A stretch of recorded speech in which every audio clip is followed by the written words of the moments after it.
नमस्कार. आज आपण भारतीय अर्थव्यवस्थेवरील काही प्रश्न पाहणार आहोत. साधारणपणे पहिला प्रश्न आहे तो, अर्थव्यवस्थेमधील मंदीजन्य परिस्थितीला तोंड देण्यासाठी खालीलपैकी कोणती नीती फायदेशीर असते? मंदीजन्य परिस्थिती आहे अर्थव्यवस्थेमध्ये. साधारणपणे अर्थव्यवस्था तेजीमध्ये असते तेव्हा महागाईचं ते अस्तित्व असत असतं, आणि जेव्हा अर्थव्यवस्था स्लोडाऊन चालू असतो म्हणजेच मंदीजन्य परिस्थिती असते तीसुद्धा अर्थव्यवस्थेसाठी घातक असते, हे साधारणपणे लक्षात घ्या. तर मंदीजन्य परिस्थिती आहे, याच्यातून अर्थव्यवस्था जर बाहेर काढायची असेल तर खालीलपैकी कोणती नीती राबवणं आवश्यक असणार आहे? पहिला पर्याय दिलेला आहे, पहिला ए हा ऑप्शन दिलेला आहे पहा, महाग पैशाचे धोरण. महाग पैशाचं धोरण म्हणजेच काय? पैसा महाग केला जाणार आहे. महाग केला जाणार आहे म्हणजेच काय? पैशाचं मूल्य जे आहे ते मूल्य जास्त वाढणार आहे. पैशाचं मूल्य कधी वाढणार आहे? जेव्हा अर्थव्यवस्थेमध्ये पैसा कमी प्रमाणात अवेलेबल असेल त्यावेळी काय होणार आहे? पैशाचं मूल्य वाढणार आहे, हे साधारणपणे लक्षात घ्या.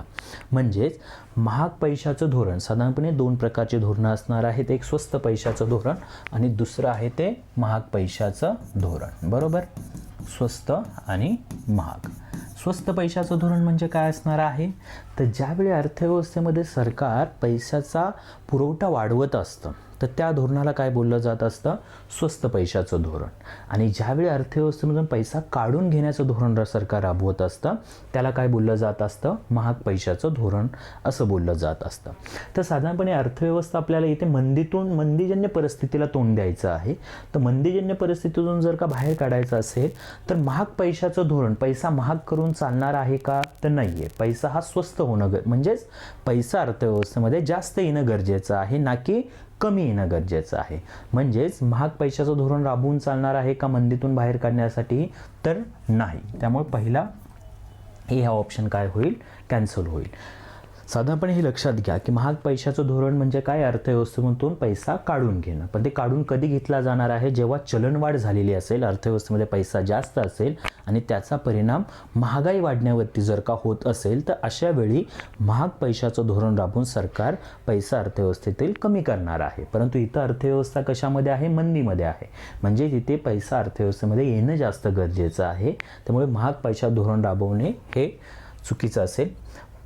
प्रसारित राजकोषीय धोरण राबवणे. प्रसारित राजकोषीय धोरण म्हणजेच काय असणार आहे? तर इथे सुद्धा राजकोषीय धोरण हे सरकारचं धोरण आहे. राजकोषीय धोरण म्हणजे सरकार काय करणार आहे? अर्थव्यवस्थेमध्ये जास्त पैसा आणण्याच्या दृष्टिकोनातून धोरणं राबवणार आहे. संकुचित राजकोषीय धोरण आणि प्रसारित राजकोषीय धोरण असे दोन प्रकार इथे सुद्धा होणार आहेत. तर प्रसारित राजकोषीय धोरण म्हणजेच एक प्रकारे आपण काय म्हणू शकतो? स्वस्त पैशाचे धोरण असं म्हणू शकतो, की जेणेकरून अर्थव्यवस्थेमध्ये पैसा जास्त ओतून अर्थव्यवस्थेचा ग्रोथ रेट किंवा अर्थव्यवस्थेला काय करायचं आहे? बूस्ट करायचं आहे, हे इथे काम होणार आहे. तर प्रसारित राजकोषीय धोरण राबवणे हे बरोबर असेल. कर सवलती देणे. कर सवलती दिल्यामुळे काय होणार आहे बघा? कर सवलत दिल्यामुळे जे लोक टॅक्स भरणार आहेत किंवा टॅक्सच्या रूपाने जो सरकारकडे जाणारा पैसा आहे तो सवलत मिळाल्यामुळे तो लोकांच्याकडेच पैसा राहील, बरोबर, किंवा औद्योगिक संस्थांच्याकडेच पैसा राहील. आणि तो पैसा औद्योगिक संस्थांच्याकडे राहिल्यामुळे तो पैसा लोक किंवा औद्योगिक संस्था गुंतवणुकीसाठी वापरणार आहेत आणि एकूणच अर्थव्यवस्थेमध्ये तो पैसा वापरला जाणार आहे आणि त्यामुळे अर्थव्यवस्था मंदीतून बाहेर येण्यासाठी फायदेशीर राहणार आहे. म्हणजेच कर सवलत दिली तरी सुद्धा हा एक फायदा होणार आहे की अर्थव्यवस्था मंदीतून बाहेर येण्यासाठी फायदा होईल. ठीक आहे. म्हणजे साधारणपणे मंदीजन्य परिस्थितीला तोंड देण्यासाठी प्रसारित राजकोषीय धोरण राबवणे आणि कर सवलती देणे हे दोन ऑप्शन काय होतील? योग्य असतील. तर बी आणि सी म्हणजे पर्याय क्रमांक 3 मध्ये आहे बी आणि सी हे योग्य उत्तर असेल. दुसरं आहे RBI कडून बँक रेट. काय आहे? बँक रेट कमी केल्याने खालीलपैकी काय होईल? बँक रेट जर का RBIने कमी केला, बँक रेट म्हणजे काय समजून घ्या आधी. बँक रेट म्हणजे ज्या वेगवेगळ्या कमर्शियल बँक्स आहेत किंवा बँका आहेत तर या बँकांना जे काही कर्जाची गरज पडत असते तर अशा वेळी एक अंतिम दाता म्हणून कुणाकडून कर्ज घेतलं जाणार आहे? तर रिझर्व्ह बँक ऑफ इंडियाकडून कर्ज घेतलं जाणार आहे. तर रिझर्व्ह बँक ऑफ इंडिया काय करत असते? तर बँक रेट चार्ज करत असते या कर्जावरती. ठीक आहे. बँक रेटवरती कर्ज जर घेतलं जात असतं ते दीर्घ मुदतीसाठी कर्ज घेतलं जात असतं बँकांच्याकडून. RBI बँकांच्याकडून म्हणजे RBI कडून बँका घेत असतात अशा पद्धतीने. ठीक आहे. तर इथे हे समजून घ्या. तर RBI कडून बँक रेट कमी केल्याने खालीलपैकी काय होईल? बाजारात अधिक तरलता येईल. बँक रेट कमी केला तर काय होणार आहे? बँक रेट व्याज जर का कमी झालेला असेल तर बँकांना सुलभ जाणार आहे रिझर्व्ह बँक ऑफ इंडियाकडून कर्ज घेणं, आणि त्याचा फायदा काय होणार आहे की जास्त कर्ज घेतलं जाईल आणि ते कर्ज कमर्शियल बँकांकडून बाजारामध्ये आणलं जाणार आहे. म्हणजेच बाजारात तरलता लिक्विडिटी जी आहे ती वाढणार आहे. ठीक आहे. बाजारात म्हणजेच हाच पहिलाच पर्याय काय असणार आहे? योग्य असणार आहे. बाजारात कमी तरलता येईल हे होणार नाही आहे. बाजारामधील तरलतेमध्ये काही बदल होणार नाही आहे हे सुद्धा पर्याय कॅन्सल होईल. वाणिज्यिक बँकांकडून अधिक जमा होईल हे सुद्धा असणार नाही आहे. तर बँक रेट जेव्हा कमी केला जाईल त्यावेळी बँकांच्याकडून काय होणार आहे? बाजारात अधिक तरलता आणली जाणार आहे. हा पर्याय योग्य असणार आहे. ठीक आहे. पुढे पाहूयात. बंदिस्त अर्थव्यवस्था, क्लोज्ड इकॉनॉमी. बंदिस्त अर्थव्यवस्था साधारणपणे बंदिस्त अर्थव्यवस्था म्हणजे अर्थव्यवस्थेमध्ये चलन पुरवठा पूर्ण नियंत्रित असतो असं नाही आहे. चलन पुरवठा नियंत्रित हा तर सगळ्याच अर्थव्यवस्थेमध्ये असतो. जरी ओपन इकॉनॉमी असली तरी सुद्धा चलन पुरवठ्यावरती नियंत्रण हे कोणत्याही सरकारला किंवा त्या देशातील मध्यवर्ती बँकांना हा ठेवावाच लागतो. कारण की महागाईला नियंत्रणात ठेवण्यासाठी असेल म्हणा किंवा इतर आर्थिक गोष्टी ज्या आहेत त्या सुरळीत चालण्यासाठी चलन पुरवठ्यावरती नियंत्रण हे ठेवावंच लागतं. मग ती बंदिस्त अर्थव्यवस्था असो नाही तर ओपन इकॉनॉमी असे खुली अर्थव्यवस्था असू देत. ठीक आहे. त्यामुळे हा पर्याय येणार नाही. अर्थव्यवस्थेमध्ये तुटीचा अर्थभरणा केला जात असतो. बंदिस्त अर्थव्यवस्था म्हणजे अर्थव्यवस्थेमध्ये तुटीचा अर्थभरणा नाही आहे. बरोबर. तुटीचा अर्थभरणा कधी केला जाणार आहे? ज्यावेळी बजेट डेफिसिटमध्ये असतं तेव्हा डेफिसिट जे आहे, तूट जी आहे ती तूट भरून काढण्यासाठी जे वेगवेगळे मार्ग सरकारकडून अवलंबले जात असतात तर त्याला काय बोललं जात असतं? तुटीचा अर्थभरणा असं बोललं जात असतं. ठीक आहे. हे लक्षात घ्या. त्यामुळे हा सुद्धा पर्याय कॅन्सल होईल. फक्त निर्यात केली जाते असं आहे का? नाही आहे. फक्त निर्यात केली जाते आणि निर्यात केली जात असते आणि आयात केली जात नाही याचा अर्थ अशा पद्धतीने घेतला तर हे सुद्धा असणार नाही. निर्यात आणि आयात व्यापार होत नाही. बरोबर. निर्यात आणि आयात बंदिस्त अर्थव्यवस्था म्हणजेच काय असणार आहे? क्लोज्ड इकॉनॉमी आहे. इतर जगांबरोबर त्याचा कसलाही संबंध असणार नाहीये. बरोबर. म्हणजे आयात आणि निर्यात ही काय असणार आहे? होणार नाहीये. तर अशा अर्थव्यवस्थेला काय बोललं जात असतं? बंदिस्त अर्थव्यवस्था असं बोललं जात असतं. क्लोज्ड इकॉनॉमी बोललं जात असतं. जगामध्ये ऑलमोस्ट आता सगळ्या काय झालेल्या आहेत? खुल्या अर्थव्यवस्था झालेल्या आहेत. कारण की एक देश हा दुसऱ्या देशांवरती वेगवेगळ्या कारणांसाठी किंवा आर्थिक दृष्टिकोनातून हा अवलंबून राहतच असतो. लेनदेनही होतच असते. त्यामुळे सगळ्याच अर्थव्यवस्था काय झालेल्या आहेत? आता ओपन इकॉनॉमी झालेल्या आहेत. खुल्या अर्थव्यवस्था झालेल्या आहेत. बंदिस्त अर्थव्यवस्था राहिलेल्या नाही आहेत. ठीक.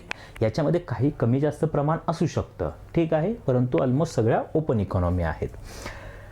पुढचं आहे पहिलं आर्थिक वृद्धीबरोबर खालीलपैकी कोणती स्थिती येते? आर्थिक वृद्धी जेव्हा अर्थव्यवस्थेमध्ये होत असते, आर्थिक वृद्धी म्हणजेच काय? अर्थव्यवस्था वाढत आहे अशा स्थितीमध्ये एक काय होणार आहे?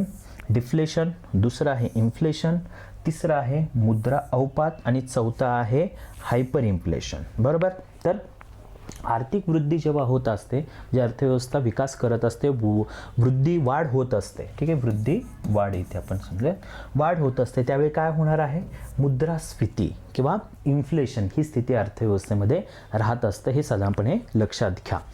पहिलं आहे डिफ्लेशन. डिफ्लेशन म्हणजेच काय असणार आहे? तर अर्थव्यवस्था जेव्हा मंदीमध्ये जाणार आहे तर मंदीमध्ये जाणं म्हणजेच काय असणार आहे? त्याला डिफ्लेशन असं बोललं जात असतं. हे लक्षात घ्या. नंतर मुद्रा अवपात स्टॅगफ्लेशन. स्टॅगफ्लेशन म्हणजेच काय? अर्थव्यवस्था इन्फ्लेशन तर आहेच पण इन्फ्लेशन बरोबरच अर्थव्यवस्थेमध्ये त्या पद्धतीने रोजगार निर्मिती होत नाही. अर्थव्यवस्था स्टक झालेली असेल तर अशा स्थितीमध्ये काय बोललं जाणार आहे? स्टॅगफ्लेशन असं बोललं जाणार आहे. हायपर इन्फ्लेशन जर का महागाईचा दर खूप उच्च दराने महागाई होत असेल तर त्यावेळी त्याला काय बोललं जाणार आहे? हायपर इन्फ्लेशन असं बोललं जाणार आहे. हे साधारणपणे लक्षात घ्या. साधारणपणे काय होत असतात? तर 4 स्थितीमध्ये अर्थव्यवस्थेचं चक्र जे आहे ज्याला आर्थिक चक्र आपण म्हणू शकतो तर या पद्धतीने जात असतं. पहिलं आहे ते काय? इन्फ्लेशन म्हणू शकता तुम्ही. इन्फ्लेशन म्हणजेच याच्यामध्ये काय होत असतं, तर अर्थव्यवस्थेमध्ये वस्तूच्या किमती वाढत असतात, अर्थव्यवस्था वृद्धी करत असतात, चलनवाढ होत असते आणि त्याच्यातून महागाईसुद्धा येत असते. याला इन्फ्लेशन बोललं जाणार आहे. दुसरं काय असणार आहे, डिसइन्फ्लेशन.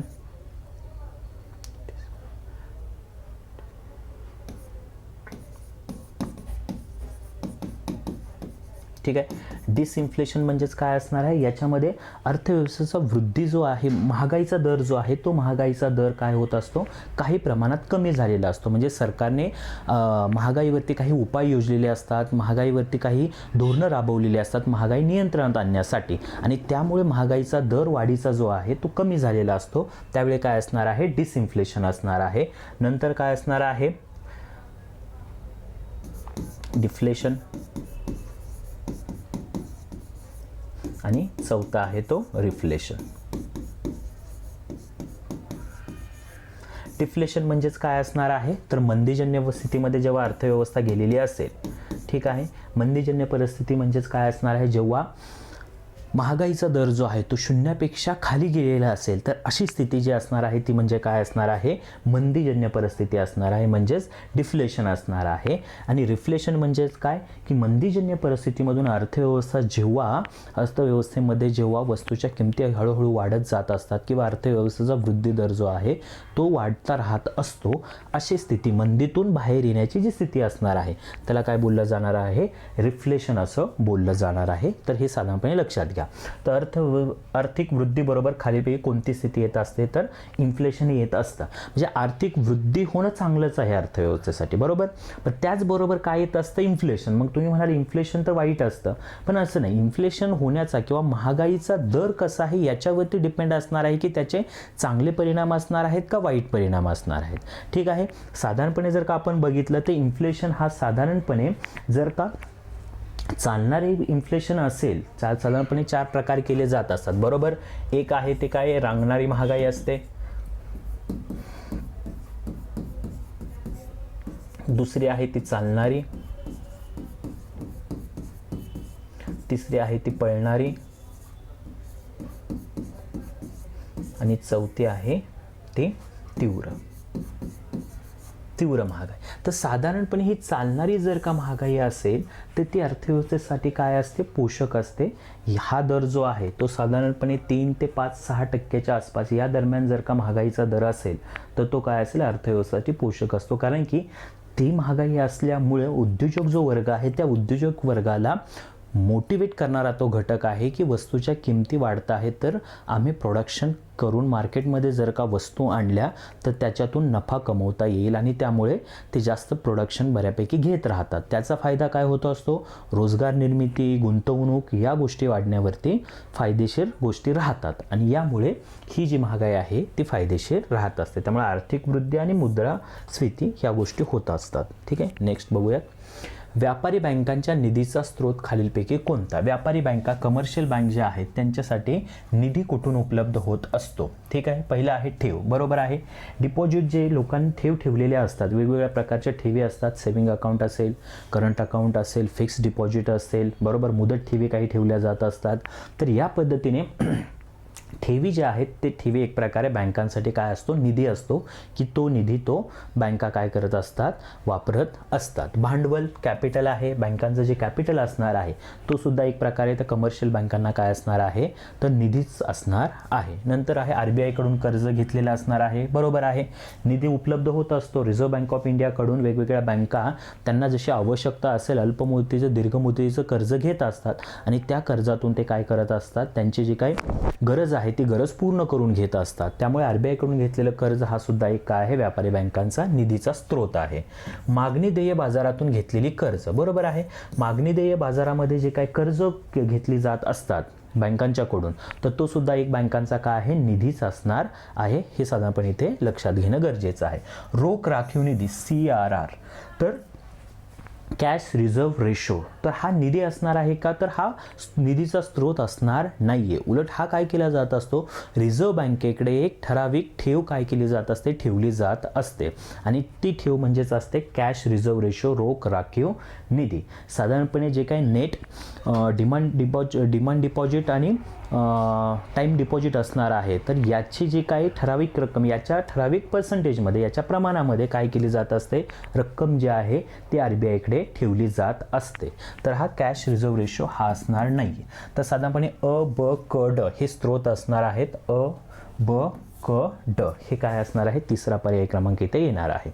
दुहेरी तूट, ट्विन डेफिसिट म्हणजे काय असणार आहे, दुहेरी तूट. इथे साधारणपणे आपण तुटीचे वेगवेगळे प्रकार बघत असतो. अर्थसंकल्पीय तूट असेल, राजकोषीय तूट असेल, महसुली तूट असेल, बरोबर, नंतर चलनविषयक तूट असेल, प्राथमिक महसुली तूट असेल. तर यापैकी दुहेरी तूट कशाला बोलला जाणार आहे, अर्थसंकल्पीय तूट, भांडवली तूट, राजकोषीय तूट, चालू खात्यावरची तूट आणि चलनविषयक तूट. तर दुहेरी तूट म्हणजे काय असणार आहे, राजकोषीय तूट आणि चालू खात्यावरची तूट. हे चालू खातं म्हणजे कुठलं चालू खातं असणार आहे, तर बॅलन्स ऑफ पेमेंट, जो व्यवहार तोला आहे, त्या व्यवहार तोलामध्ये जे दोन अकाउंट असतात, एक करंट अकाउंट चालू खातं आणि दुसरं आहे कॅपिटल अकाउंट भांडवली खातं. तर याच्यामधल्या चालू खात्यावरची जी तूट निर्माण होणार आहे, तर ती तूट इथे विचारात घेतली जात असते. त्यालाच कॅड असंही बोललं जात असतं, करंट अकाउंट डेफिसिट, बरोबर. आणि दुसरं आहे ते राजकोषीय तूट. राजकोषीय तूट म्हणजे काय असणार आहे, तर सरकारने जे कर्ज घेतलेलं असतं किंवा सरकारच्या अर्थसंकल्पामध्ये जी काही तूट असते, सरकारनं जे काही जास्तीचा खर्च केलेला असतो, तो खर्च भरून काढण्यासाठी सरकार ज्या ज्या मार्गाने पैसा गोळा करत असतं, तर ते म्हणजे काय असणार आहे, राजकोषीय तूट असणार आहे. एक प्रकारचं सरकारचं कर्ज आपण म्हणू शकतो. तर राजकोषीय तूट आणि चालू खात्यावरची तूट ही साधारणपणे एकत्रितपणे काय बोलली जाणार आहे, तर दुहेरी तूट बोलली जाणार आहे. म्हणजेच बघा इथे राजकोषीय तूट जर का सरकारची असेल, म्हणजे सरकारने काय केलेलं आहे, त्याच्या जमेपेक्षा खर्च हा जास्त केलेला असेल, बरोबर. तर जमेपेक्षा खर्च जर जास्त केलेला असेल, तर त्याचा परिणाम काय होणार आहे, तर अर्थव्यवस्थेमध्ये जास्तीचा पैसा येणार आहे, बरोबर. अर्थव्यवस्थेमध्ये जास्तीचा पैसा आल्यामुळे चलनवाढ होणार आहे आणि चलनवाढ झाल्यामुळे काय होणार आहे, महागाई वाढल्यामुळे वस्तूंच्या किमती ज्या आहेत त्या वाढणार आहेत. वस्तूंच्या किमती वाढल्यामुळे निर्यातीवरती त्याचा परिणाम होणार आहे, निर्यात कमी होणार आहे.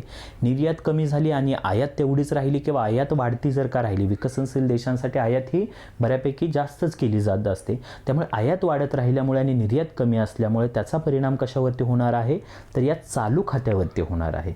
चालू खात्यावरती परिणाम झाल्यामुळे चालू खात्यावरती डेफिसिट किंवा तूट तयार होणार आहे साधारणपणे, आणि यालाच काय बोललं जात असतं, दुहेरी तूट असं बोललं जात असतं. त्यामुळे पर्याय क आणि ड, क आणि ड कुठे असणार आहे, तर क ड पहिला पर्याय आहे. ठीक आहे, याला दुहेरी तूट बोललं जात असतं. पुढचा क्वेश्चन पाहूयात. चलनवाढ झाल्यास खालीलपैकी कोणाचे नुकसान होईल. चलनवाढ झाल्यानंतर नुकसान कोणाचं होणार आहे. चलनवाढ म्हणजेच काय होणार आहे, अर्थव्यवस्थेमध्ये जेव्हा पैसा जो आहे तो पैसा अर्थव्यवस्थेमध्ये काय होत असतो, वाढत असतो. आता अर्थव्यवस्थेमध्ये चलनवाढ झाल्यामुळे त्याचा नेक्स्ट परिणाम काय असणार आहे, तर महागाई असणार आहे. कारण की वस्तू जेव्हा पैसा वाढत असतो लोकांच्याकडे, त्यामुळे लोकांची खरेदी क्षमता वाढते, क्रयशक्ती जी आहे ती क्रयशक्ती वाढ होत असते आणि क्रयशक्ती वाढल्यामुळे वस्तूंच्या किमती ज्या आहेत त्या काय होत असतात, वाढत जात असतात. हे साधारणपणे इथे लक्षात घेणं गरजेचं आहे. तर चलनवाढीमध्ये नुकसान कोणाचं होईल हे विचारलेलं आहे. पहिलं आहे धनको. धनको म्हणजेच काय असणार आहेत, तर ज्यांनी कर्ज दिलेलं आहे ते म्हणजेच काय असणार आहेत, धनको असणार आहेत. आता धनको जेव्हा कर्ज देणार आहेत तेव्हा काहीतरी एक बाबा व्याजाचा दर ठरलेला असणार आहे की या व्याजाच्या दरावरती मी तुम्हाला कर्ज देत आहे, अशा पद्धतीचं ॲग्रीमेंट झालेलं असणार आहे, बरोबर. पण ते जर का साधारणपणे 1 वर्षाचं ॲग्रीमेंट असेल किंवा 1 वर्षानंतर बाबा एवढं व्याज आणि मुद्दल माघारी द्यायची आहे असं जर का धनकोने ऋणको बरोबर जर का बोलणी केलेली असेल आणि त्या व्याजाच्या दरापेक्षा जर का चलनवाढीचा दर जास्त असेल, तर त्याला जे व्याज मिळणार आहे तर ते तेवढं फायदेशीर ठरणारच नाही आहे. कारण की महागाईचा दर त्याच्या तुलनेमध्ये खूप जास्त असणार आहे. म्हणजे येणाऱ्या पैशाच्या तुलनेमध्ये खर्च चलनवाढ जी आहे ती जास्त त्यासाठी नुकसानकारक ती असणार आहे. त्यामुळे धनकोवरती काय होणार आहे, त्याचा परिणाम होणार आहे. हे साधारणपणे लक्षात घ्या. निगेटिव्ह परिणाम होणार आहे. जर का चलनवाढ जास्त झाली असेल तर धनकोला त्याचं नुकसान होणार आहे. गुंतवणूकदारांसाठी हे फायदेशीर असणार आहे. कारण की चलनवाढ होते आहे याचा अर्थ काय होत आहे, तर अर्थव्यवस्थेमध्ये पैसा जास्त येत आहे, अर्थव्यवस्था चांगल्या स्थितीमध्ये आहे, ग्रोथ चांगल्या पद्धतीने होत आहे. त्यामुळे गुंतवणूकदारांनी जी काही गुंतवणूक केलेली असेल वेगवेगळ्या उद्योग समूहामध्ये किंवा वेगवेगळ्या क्षेत्रामध्ये, त्यामुळे त्याच्यातून त्याला चांगल्या पद्धतीचे रिटर्न्स मिळणार आहे. जर शेअर्स वगैरे खरेदी केलेले असेल त्या शेअरवरती परतावा चांगल्या पद्धतीने मिळणार आहे. त्यामुळे गुंतवणूकदारांसाठी चलनवाढ ही काय असेल, फायदेशीर ठरू शकते. पेन्शनर जे आहेत, पेन्शनर किंवा नोकरदार वर्ग यांच्यासाठी चलनवाढ ही फायदेशीर असत नाही. कारण की पेन्शनर जे लोक असणार आहेत, म्हणजेच रिटायर्ड होऊन जे पेन्शन घेत आहेत असा नोकरदार वर्ग, तर त्यांची जी इन्कम आहे किंवा मंथली येत असेल इन्कम, इयरली येत असेल, तर अशी इन्कम ही फिक्स असते, बरोबर. आणि अशा परिस्थितीमध्ये जर का चलनवाढ खूप मोठ्या प्रमाणात होत असेल तर त्यांना त्यांच्यावरती त्याचा काय होणार आहे, नकारात्मक परिणाम होणार आहे. कारण त्यांची इन्कम फिक्स आहे, येणारी पेन्शन जी आहे ते फिक्स असणार आहे, परंतु चलनवाढ झाल्यामुळे किंवा महागाई झाल्यामुळे खर्च हा त्यांचा वाढणार आहे आणि त्यांच्यावरती नकारात्मक परिणाम असणार आहे. किंवा त्यांच्या पैशाचं जे मूल्य, येणाऱ्या पैशाचं जे मूल्य आहे ते मूल्य काय झालेलं असणार आहे, कमी झालेलं असणार आहे, हे लक्षात घ्या. नंतर हे असंघटित मजूर, असंघटित मजुरावरती सुद्धा काय होणार आहे, नुकसानकारक असणार आहे चलनवाढ. कारण की असंघटित मजुरांना येणारी जी सॅलरी असणार आहे ती फिक्स असणार आहे आणि त्या तुलनेत चलनवाढ खूप मोठ्या प्रमाणात जर का होत असेल तर त्यांना जो मोबदला मिळतो आहे तो मोबदल्याचं मूल्य जे आहे ते मूल्य तेवढं राहणार नाहीये. त्यामुळे असंघटित मजुरांना सुद्धा नुकसान होणार आहे. उत्पादक, ठीक आहे, उत्पादक म्हणजे जे काय वेगवेगळ्या औद्योगिक संस्था आहेत त्या औद्योगिक संस्था इथं आपण विचारात घेऊयात. तर उत्पादकांसाठी सुद्धा फायदेशीरच असणार आहे. चलनवाढ होत आहे अर्थव्यवस्थेमध्ये, याचा अर्थ लोकांच्याकडे येणारा पैसा जास्त वाढत आहे. लोकांच्याकडे येणारा पैसा वाढतो आहे म्हणजेच लोकांची खरेदी क्षमता वाढणार आहे आणि त्या खरेदी क्षमता वाढीमुळे काय होणार आहे, वस्तूंची खरेदी जास्त होईल. वस्तूंची खरेदी होणार आहे म्हणजेच कुठल्या वर्गाला जास्त फायदा मिळणार आहे, इथे उत्पादक वर्गांना जास्त फायदा मिळणार आहे. त्यामुळे चलनवाढ झाल्यास खालीलपैकी नुकसान कोणाचं होईल, तर एक आहे धनको, दुसरा आहे पेन्शनर आणि तिसरा असंघटित मजूर. अ, क आणि ड, अ, क आणि ड या पद्धतीने याचं उत्तर असणार आहे, पर्याय क्रमांक 4. पुढे बघा, 8वा प्रश्न काय आहे, वास्तविक gross domestic production, real GDP. ठीक आहे, वास्तविक म्हणजेच रिअल जीडीपी म्हणजे चालू किमतीला मोजलेला जीडीपी होय. चालू किमतीला मोजलेला जीडीपी असतो का? रिअल जीडीपी म्हणजे दोन प्रकारचे जीडीपी काढले जात असतात, एक नॉमिनल जीडीपी आहे आणि एक रिअल जीडीपी आहे. ठीक आहे, इथे लक्षात घेणं गरजेचं. नॉमिनल जीडीपी जो आहे तो करंट इयर आणि करंट प्राइसवरती काढला जात असतो. म्हणजे या वर्षीच्या ज्या वस्तूंच्या किमती आहेत त्या वस्तूंच्या किमती विचारात घेऊन तो नॉमिनल जीडीपी जो आहे तो काढला जात असतो. आणि रिअल जीडीपी जो आहे तो रिअल जीडीपी बेस इयर जे पकडलेला आहे त्या बेस इयरमध्ये वस्तूंच्या किमती काय होत्या यांच्याशी तुलना करून साधारणपणे काय केला जात असतो, रिअल जीडीपी काढला जात असतो. ठीक आहे, त्यामुळे चालू किमतीला मोजलेला जीडीपी असणार आहे का, तर नाहीये. बेस इयरमध्ये ज्या किमती असणार आहेत त्या किमतीला मोजलेला जीडीपी असेल, बरोबर. वास्तविक ग्रॉस डोमेस्टिक प्रोडक्शन म्हणजेच रिअल जीडीपी जो आहे मांडताना आधारभूत वर्ष घ्यावे लागत असते, बरोबर आहे. आधारभूत वर्ष म्हणजेच काय असणार आहे, बेस इयर. तर बेस इयर एक पकडलं जात असतं आणि त्या बेस इयरवरून काय केलं जात असतं, तर रिअल जीडीपी काढला जात असतो. हे साधारणपणे ते लक्षात घ्या. म्हणजे पर्याय ब हे विधान काय असणार आहे, योग्य असणार आहे. ब विधान योग्य असणारा पर्याय असणार आहे पर्याय क्रमांक 2. पहिलं विधान चुकीचं असणार आहे. चालू किमतीला मोजलेला जीडीपी असत नाहीये. ठीक आहे, रिअल जीडीपी मध्ये करंट प्राइस विचारात घेतल्या जात नाहीयेत. बेस इयरमध्ये ज्या प्राइस असणार आहेत त्याचा विचार केला जात असतो. पुढचा आहे वित्तीय उत्तरदायित्व आणि अर्थसंकल्पीय व्यवस्थापन कायदा, FRBM.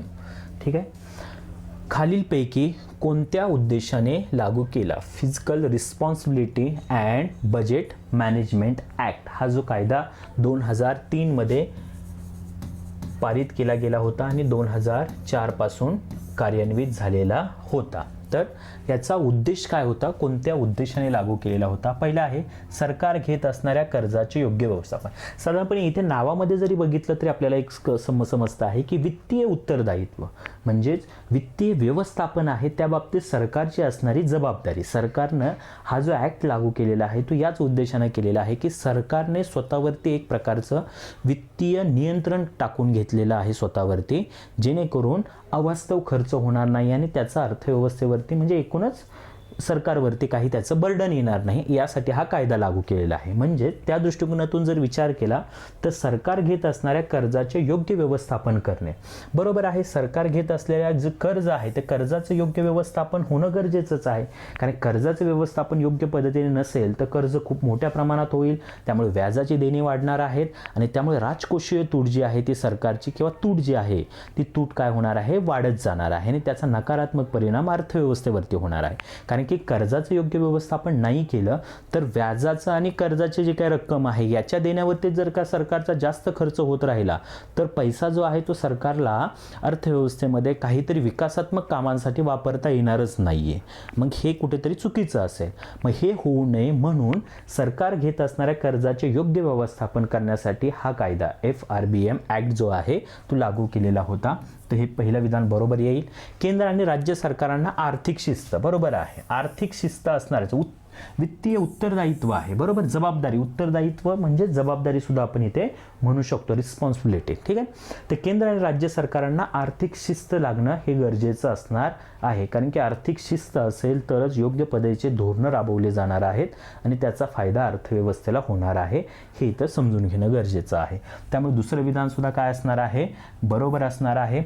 निर्यातदारांना आर्थिक जोखमीबाबत संरक्षण उपलब्ध करून देणे. निर्यातदारांचा इथे संबंध असणार नाहीये. निर्यातदारांना आर्थिक जोखमीबाबतीत संरक्षण हा कायदा या बाबतीत बनवला गेलेला नव्हता. तर पहिली दोन विधानं बरोबर आहेत. ठीक आहे, अ आणि ब बरोबर, फक्त काय असणार आहे, पर्याय क्रमांक 3 हे योग्य असणार आहे. 10व्या क्रमांकाचा प्रश्न काय आहे, लोकसंख्या बदलाच्या दुसऱ्या अवस्थेत साधारणपणे काय वाढते राहते. दुसऱ्या अवस्थेमध्ये बघा, दुसरी अवस्था साधारणपणे लोकसंख्येच्या वाढीच्या बाबतीत अवस्था जर का बघितले तर पहिल्या अवस्थेमध्ये काय होत असतं, तर जन्मदर जो आहे तो वाढता असतो, बरोबर, जन्मदर वाढता असतो आणि मृत्यू दर जो आहे तो मृत्यू दर सुद्धा काय असतो, वाढता असतो पहिल्या अवस्थेमध्ये, बरोबर.